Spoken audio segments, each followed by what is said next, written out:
Bapak Ibu yang dimuliakan Allah Subhanahu wa taala, satu hari disebutkan. Dalam satu hadis Rasul menyatakan, la ya'lamallahu aqwaman yaumal qiyamah fi wujuhin nur alamana biridul.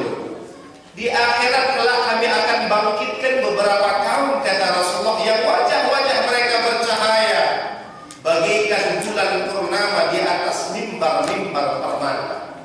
Laisu anbiya wala syuhada. Padahal mereka itu, kata Nabi, bukan para nabi, bukan pula orang-orang yang mati syahid. Sahabat tanya, "Halahu lana na'rifum ya Rasulullah?" Bolehkah kami tahu siapa mereka itu ya Rasul? Yang wajah mereka bercahaya di atas mimbar-mimbar permata, bukan nabi, bukan orang mati syahid, tapi penduduk surga. Kagum kepada mereka ya Rasulullah. Siapakah mereka itu ya Rasulullah? Halahu lana na'rifum ya Rasulullah. Boleh enggak kami tahu siapa mereka itu ya Rasulullah?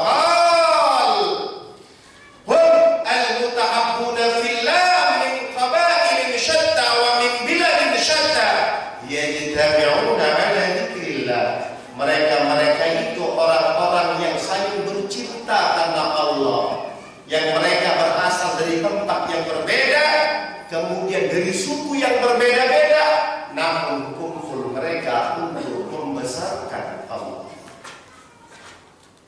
Jadi nanti cahaya wajah bercahaya ya. Maka yang tak datang rugi nanti dia. Saya sibuk Pak Ustaz, saya nggak bisa tinggalkan, saya punya kerjaan malam harus lembur.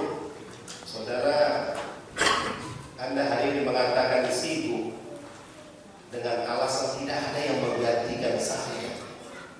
Jangankan untuk menggantikan sehari dua hari, kelak kalau Bapak Ibu mati kerjaan Bapak Ibu langsung ada yang ganti.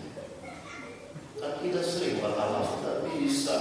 Saya tidak ada yang gantikan, saya tidak bisa. Tugas saya tidak bisa dibuat oleh orang lain, harus saya. Kalau Anda mati, semua tugas yang Anda kerjakan ada pengganti. Maka kita berharap sebelum mati itu kita sudah menggunakan akal kita, memanfaatkan waktu dan kesempatan untuk terus semakin hari untuk dekat kepada Allah Subhanahu wa Ta'ala. Lagi memang kerja orang beriman, Bang, ini kerja orang beriman yang gini-gini. Kesukaan orang beriman, la yashba'ul mu'min lil khair, kata Nabi, orang beriman tidak pernah bosan buat yang baik, orang beriman tidak pernah jenuh buat yang baik, orang yang beriman tidak pernah merasa kenyang buat yang baik. Segala kebaikan sampai kiamat, sampai dia wafat, kata Nabi, orang beriman tidak pernah merasa bosan melakukan kebaikan karena dia sadar dunia mazra'atul lil akhirah. Dunia itu adalah sawah